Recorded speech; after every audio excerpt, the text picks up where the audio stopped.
I come back to the idea of escalation. There is no intention from our side to escalate this into a war between NATO and Russia. I think the message should be very clear that as long as the war is going on, we haven't done enough. Hello and welcome to the GZERO World podcast. This is where you'll find extended versions of my interviews on public television. I'm Ian Bremmer, and today's episode comes to you from Munich, Germany, site of the 59th Munich Security Conference. As the war in Ukraine enters its second year, world leaders and defense experts gathered to tackle mounting threats. This past year, NATO nations exhibited a unity that we haven't seen in decades. How long will their resolve to support Ukraine last? And how does the shifting international order impact security here in Europe and everywhere? To find out, I sat down with two prominent voices on this continent, NATO Deputy Secretary General Mircea Geoană and Estonia's Prime Minister Kaja Kallas. Let's get to it, starting with an assessment of the lessons learned in the war so far and what happens next.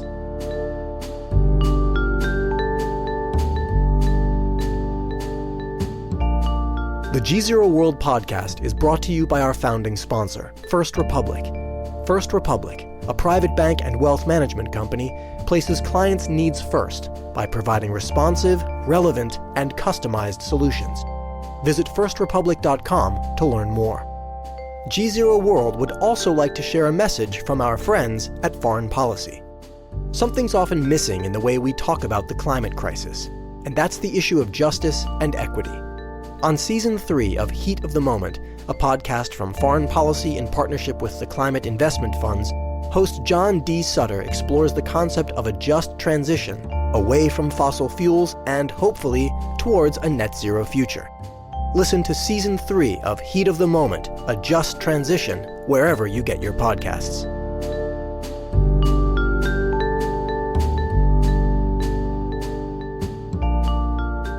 Mircea Geoană, wonderful to see you on GZERO World. A pleasure. So as we kick off the Munich Security Conference, on the one hand, I am hearing publicly a lot of people that are very committed to doing whatever it takes for Ukraine. And privately, I'm hearing people ask me a lot of questions about how do we ever get out of this? Are there any off-ramps? How does the war end? How do you square those two things? I have to say that politically, we just had a defense ministers of NATO meeting in Brussels. We had the Ramstein process led by Secretary Austin meeting also in Brussels. Politically and practically, I see tremendous unity. I mean, there is a real commitment to help Ukraine for the long haul. But we know that eventually all wars end around the negotiation table. We also know that very much will depend on the situation on the battleground. And for the time being, speaking of potential off-ramps, we see the two sides, President Putin on the one side, President Zelensky on the other side, being so far apart in terms of what they would imagine as an acceptable solution that we see and we believe that this war will continue. And I think we are there to help them all the way because helping them is also helping us. Now, It's been almost a year. It feels like we're just seeing, at this point, further escalation. Further escalation from the Russians in terms of the new offensive that we seem to be seeing on the ground right now with a lot more troops. Also further escalation from NATO in terms of what they're willing to provide to the Ukrainians on the ground. Is that accurate, and do you think that's likely to continue over the coming months? I would not call this escalation. I would call it dynamic adjustment to a changing situation on the battlefield. Well, that's a much longer thing to say. No, but it's not escalation per se.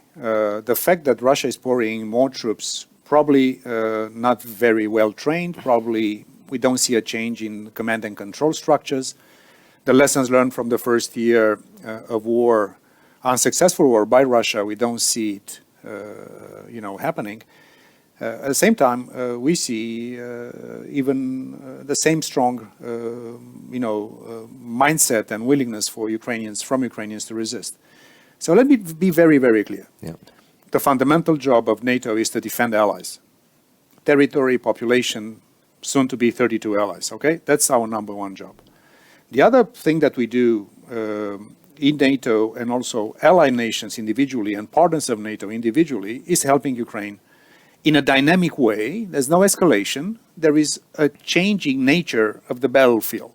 And it's normal in a way that this kind of support we give them reflects the reality on the ground. Helping them means also to help them with the things they need according to this stage and future stages of the war. And thirdly, and they go hand in hand, defending allies, helping Ukraine, but also avoiding the risk of escalation between Russia and NATO. And that's something that we do. It's sometimes a fine line, that's sometimes complex in terms of political and strategic things, but we do that simultaneously, defending allies, helping Ukraine, and avoiding escalation of Russia. Now, and that third point, of course, I understand is critical, and the West is united in wanting to ensure that they are not directly at war with the Russians. Of course, the Russians don't see it that way at all.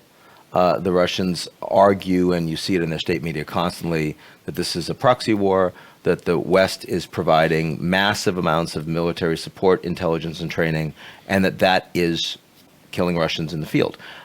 How can you prevent this from spilling over? How can you prevent the Russians from engaging in asymmetric warfare? I mean, Russia's becoming a rogue state. And, you know, when you have a rogue state like we do with Iran, for example, in the Middle East, those are the two countries that are not invited to the Munich Security Conference this year, there's all sorts of Iranian efforts to undermine and to fight American allies in the region. How do you stop that from happening with the Russians and NATO? There is a change of communication from Russia, from the Kremlin, to their own public opinion.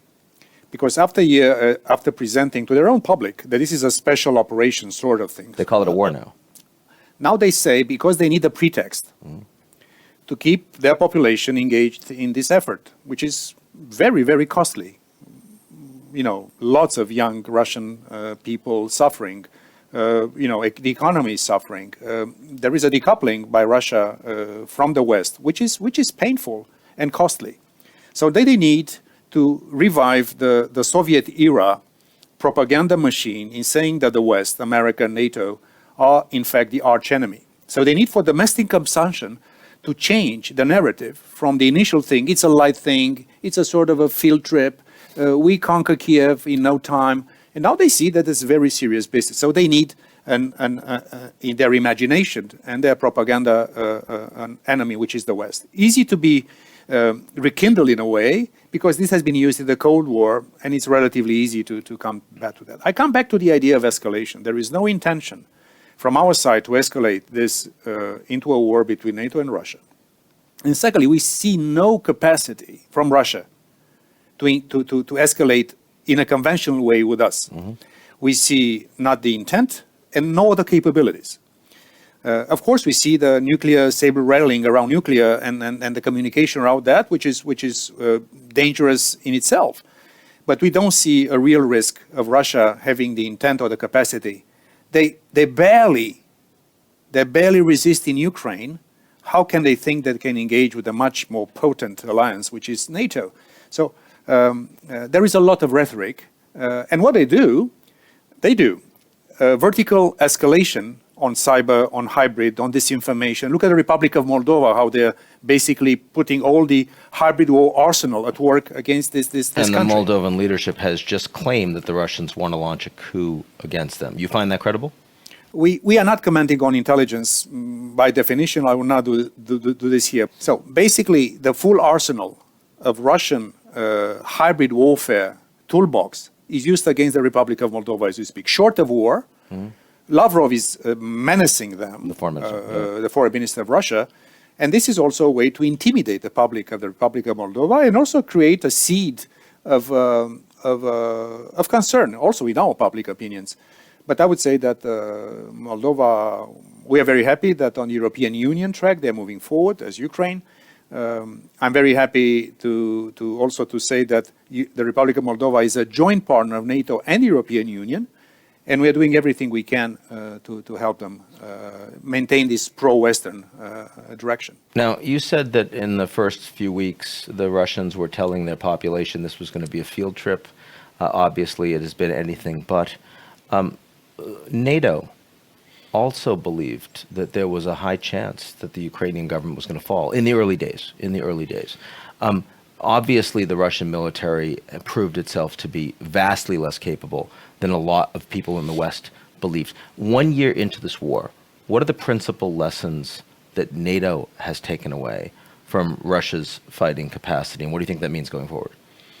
It's clear that we have seen, on the one side, the remarkable capacity of the Ukrainian people and military and leadership to basically just move to a heroic resistance and capacity to mobilize the energy of the nation.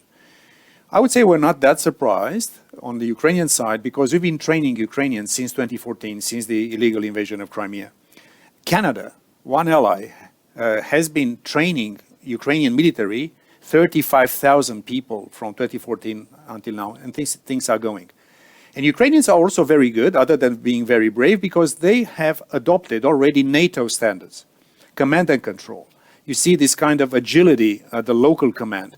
They use, in a very ingenious way, civilian, apps like tracking the Russians and hitting the Russians.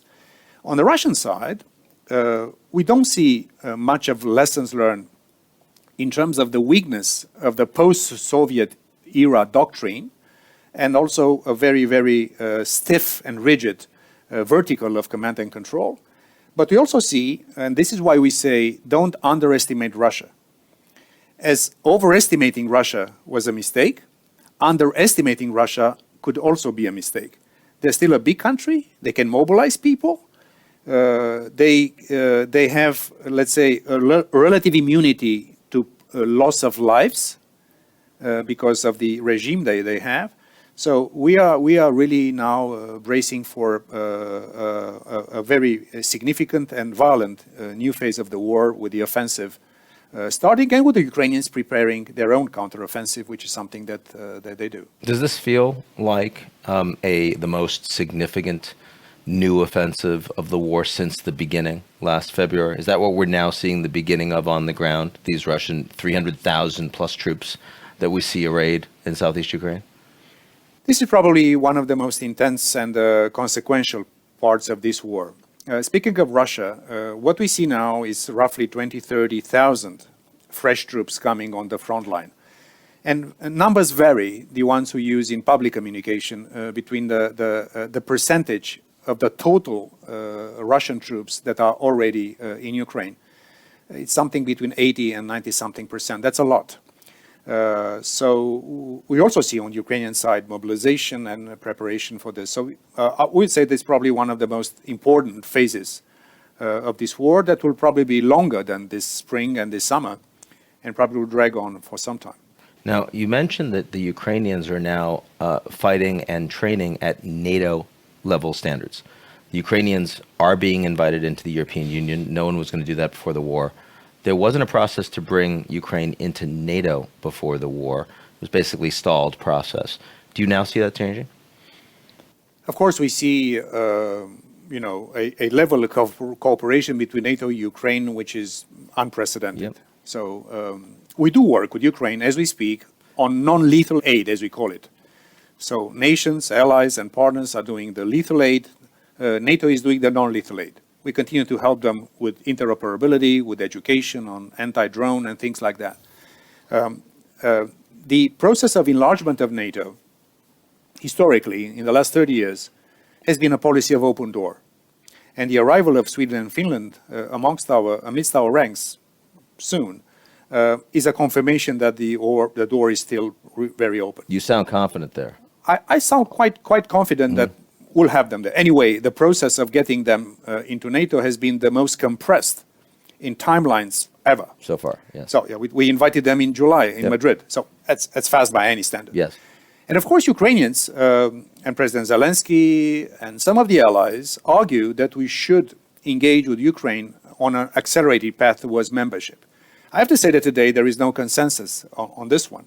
So I think what we should do is to help Ukraine win the war, and then we'll look into the broader security arrangements that we'll need. We applaud the fact that the EU is moving forward with Ukraine. That's a very good thing, because it's also part of anchoring them in the European and transatlantic families of nations. But for a new member to be invited and accepted, you need some some conditions to be pre-met. Consensus in the alliance and the level of preparedness. And now we see Ukraine really mobilizing for winning this war, and I think this is the number one priority for us. In Vilnius, our leaders will discuss this. I know they will.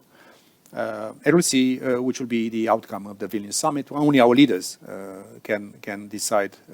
It just was interesting because, of course, the decision to allow the Ukrainians into the EU was contentious. And the Germans and the French weren't really in favor. And then at the last minute, they recognized, given the extraordinary both emotional outpouring and also the political, sort of context, that they decided it was the right thing to do. Do you see, is that playing out among NATO members right now? Let me say, I've been a champion of NATO and EU integration for my country of Romania. Yeah. So I know how this thing works. Yeah. But the EU and NATO are different kind of organizations. We have lots of overlap membership, but we are different organization. We give Article 5 guarantees to our members, which EU does other things, which are also very, very important. So I see EU and NATO as complementary Western institutions anchoring Ukraine. So could be that the logic of previous enlargements, which is NATO first, EU after, could be, I don't know, eventually reversed, because you see Finland and Sweden, who are EU members, becoming NATO members.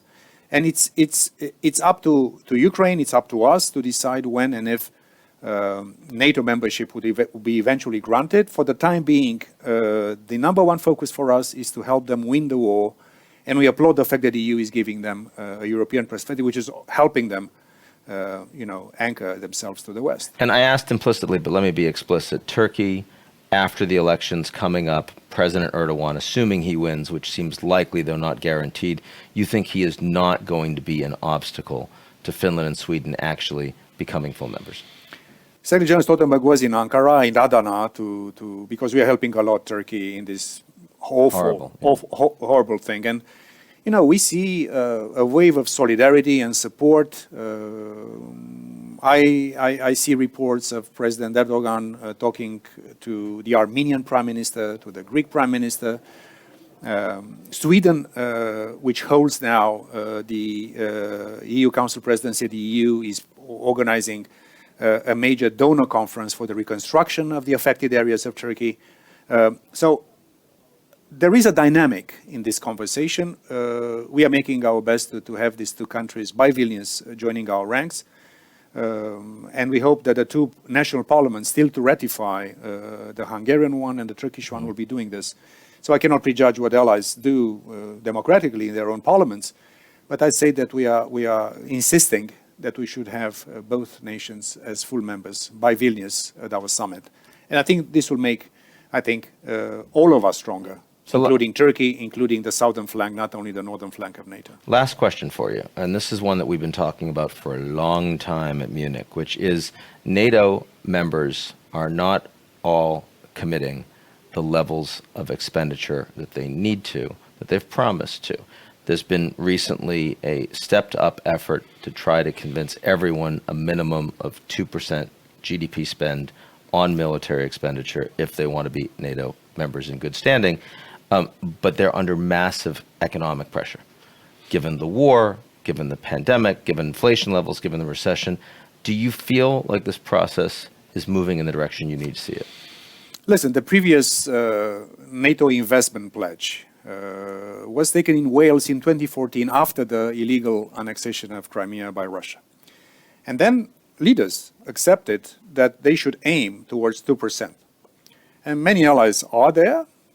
Most of the other allies have plans to reach 2% in a foreseeable near future. And we still have a conversation about what should the new investment pledge in Vilnius look like in terms of the commitment. We are insisting because we know that there are economic difficulties. We know there's always a difficult trade-off for political leaders between social, economic investments and defense-related investments. But the reality that we are living in a very dangerous world. We just cannot afford not to be stronger also in terms of security and defense. So our aim, and we are optimistic that in Vilnius we'll be having the 2% basically as the floor and not the ceiling. And we see more and more allies getting towards that thing. Let me give you a number for the American public.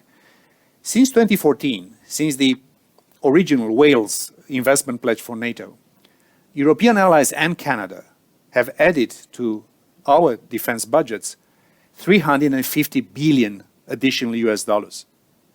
350. Look at Germany, the Zeitenwende that we are discussing so much. The turning point, yeah. It's a turning point. It's a beginning of a strategic awakening in Europe.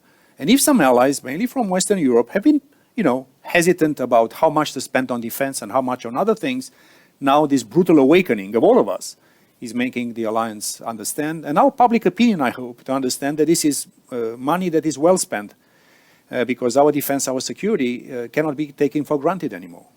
Not easy challenges. Not easy, but that's what NATO has been created almost 75 years ago, to be here when there is a need for us. And there is a big need for NATO now. And there's a need now. Mircea, Geoană, thank you very much, sir. Thank you so much. And now to the woman who's been called Europe's new Iron Lady, Estonia's Prime Minister Kaja Kallas. Early after Russia's invasion of Ukraine, she emerged as one of the strongest voices condemning Putin, and she has not backed down. Kaja Kallas, thank you so much for joining us. Thank you for having me. Here in Munich, topic number 1, 2, and 3 is the war. We're almost 1 year in. Tell me just for a moment, how do you actually think it's going? It is going much better than we thought a year ago.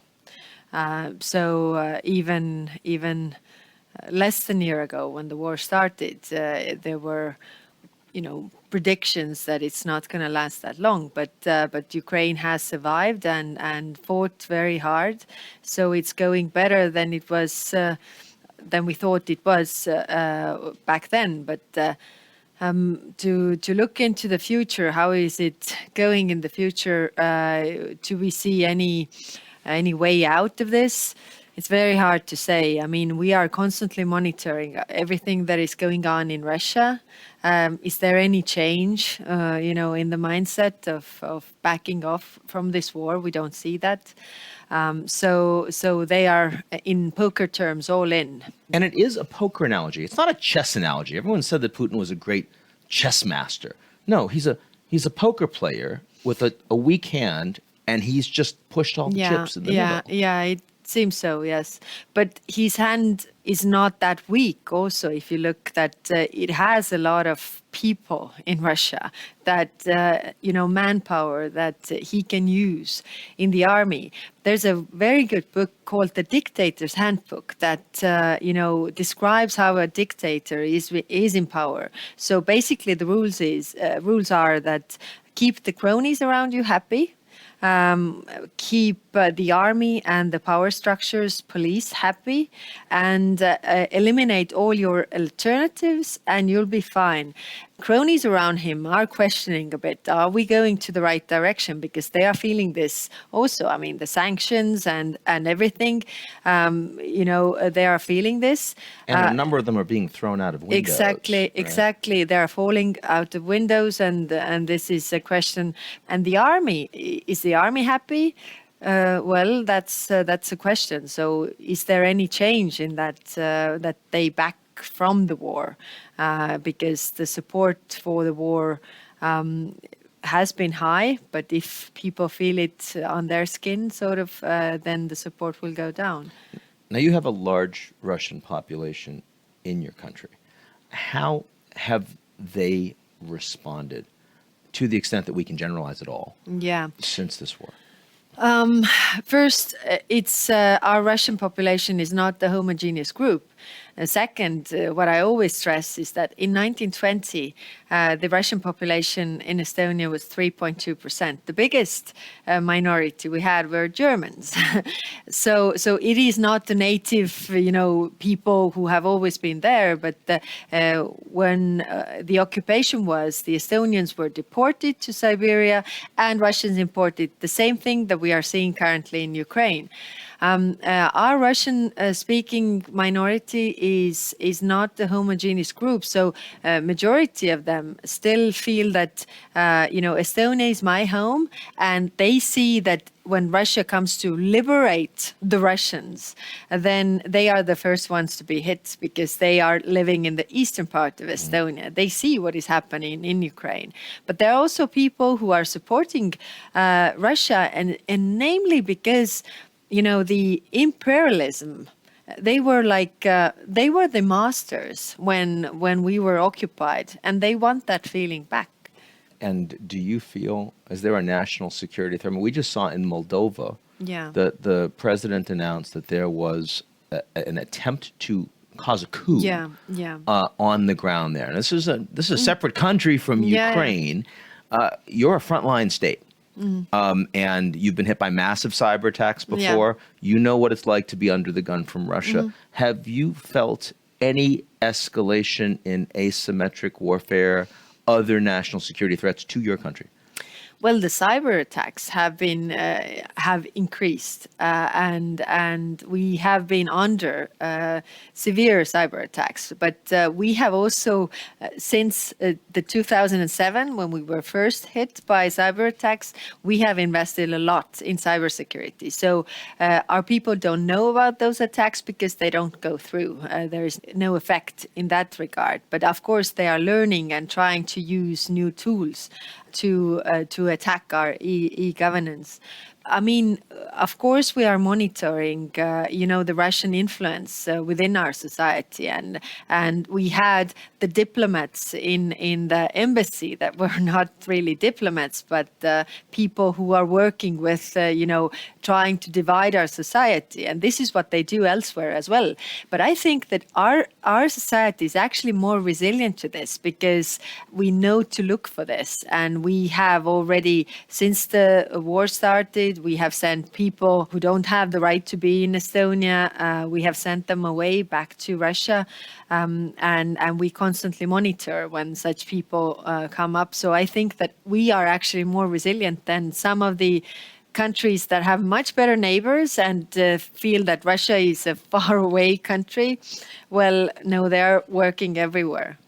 When I think about the last year, one of the most extraordinary things is that you've had 27 European Union states vote for 9 rounds of sanctions. Yes. You've had them all support Ukrainian accession to the EU. You're a frontline state, and all 3 Baltics, the Nordics, Poland, obviously have a different perspective on national security when it comes to Russia than, say, Spain. Right? How are you feeling the honest tensions inside the coalition? Not the fact that you get the votes, but is it getting harder? Are you seeing the potential for that fragmentation? Yeah, I have experience from the time I was a member of European Parliament. In 2014, when Crimea happened, I was a member of European Parliament. And in the European Parliament, you have people who are directly elected from different member states and represent different views. And you could see what their public opinion is. And I was so shocked how fast it went to that direction that let's forget about it, let's move on.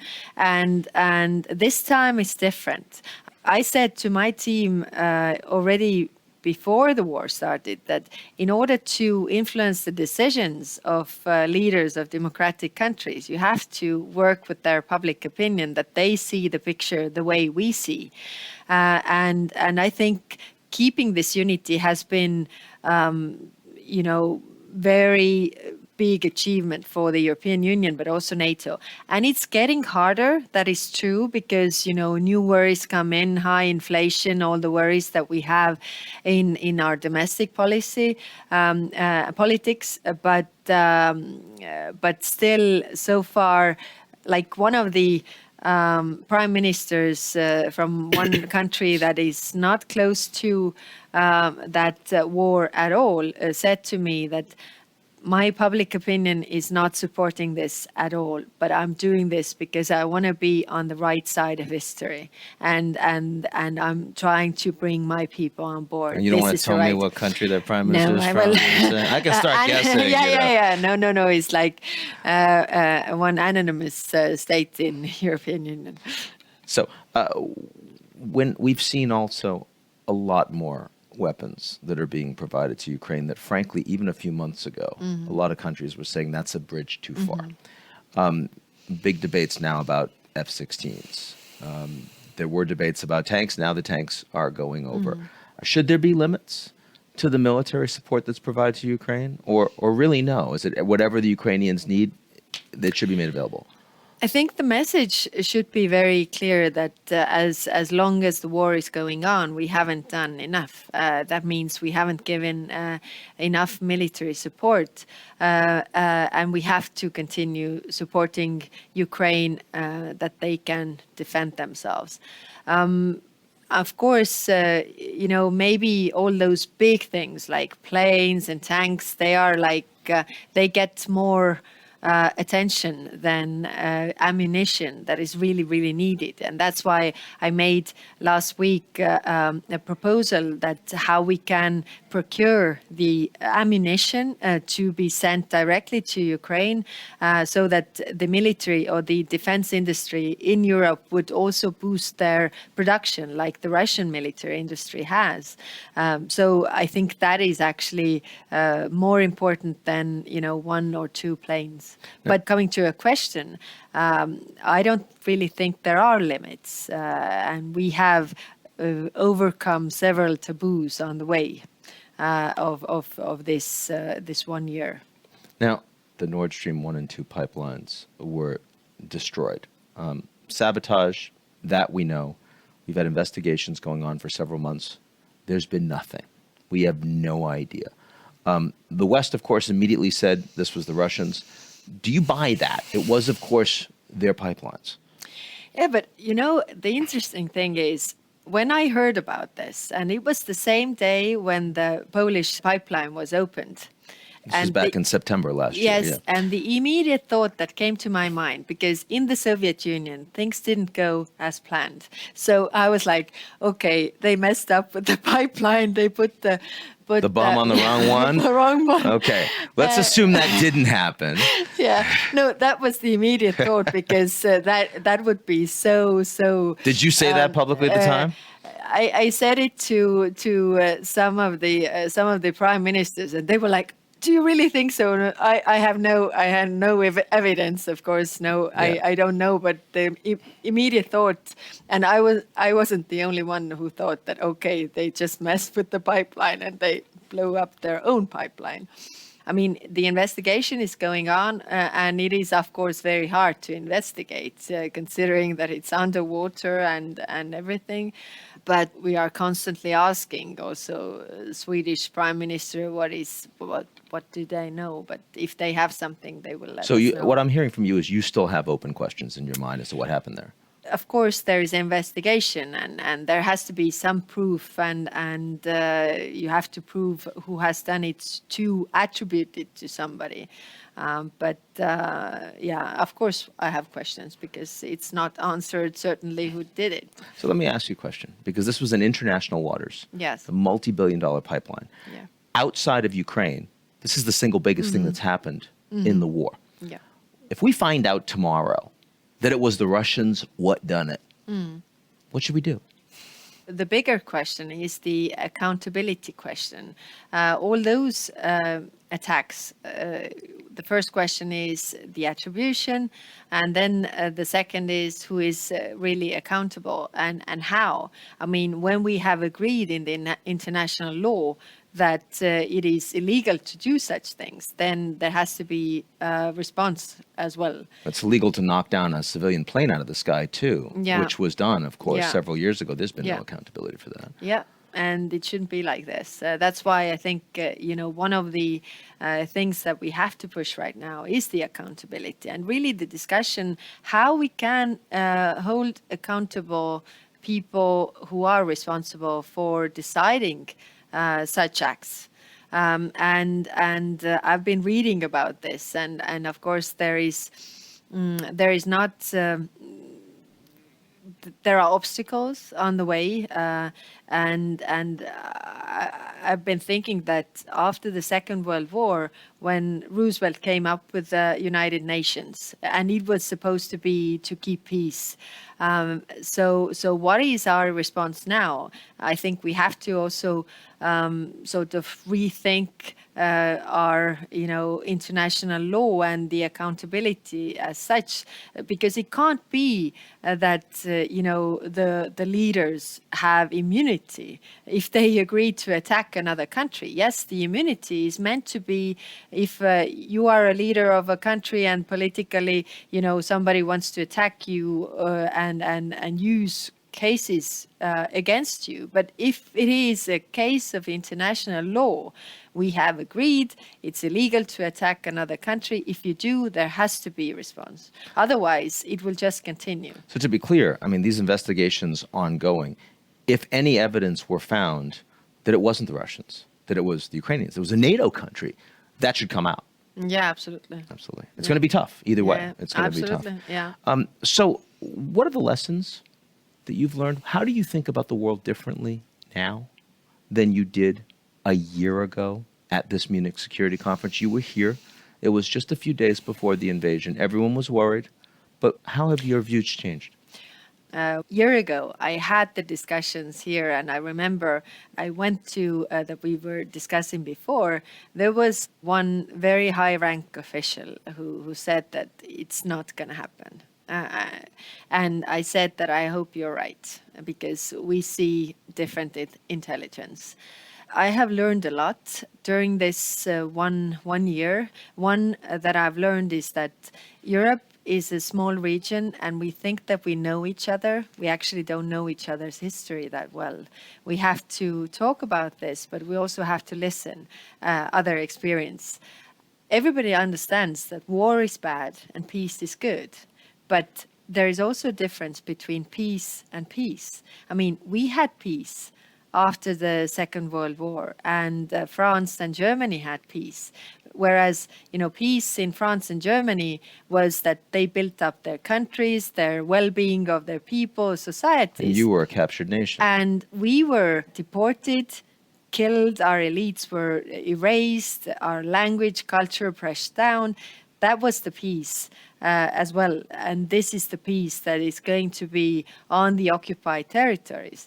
So to understand that we come from different places, and what is really making me worried is that for 50 years, when we were occupied, we were not really missed. And we missed you, I can tell you, being from the occupied country. So how can we do so that those countries that really, share the same values and want to be in the European family, that we stick together and we don't close our eyes and ears what is happening? So last question for you. Answer honestly. After a year, is the United States, my country, more trusted? Yes. Kaja Kallas, thank you so much for being here. Thank you. Short answer. No, I'm good with that. I was good with that. That's it for today's edition of the GZERO World podcast. Do you like what you heard? Of course you did. Well, why don't you check us out at gzeromedia.com and take a moment to sign up for our newsletter. It's called GZERO Daily.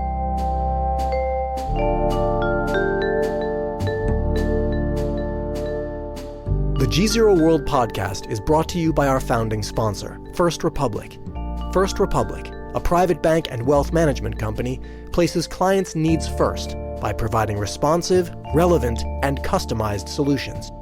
Visit firstrepublic.com to learn more. GZERO World would also like to share a message from our friends at Foreign Policy. Something's often missing in the way we talk about the climate crisis, and that's the issue of justice and equity.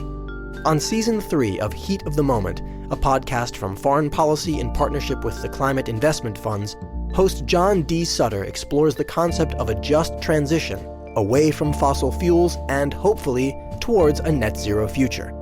Listen to Season 3 of Heat of the Moment, A Just Transition, wherever you get your podcasts.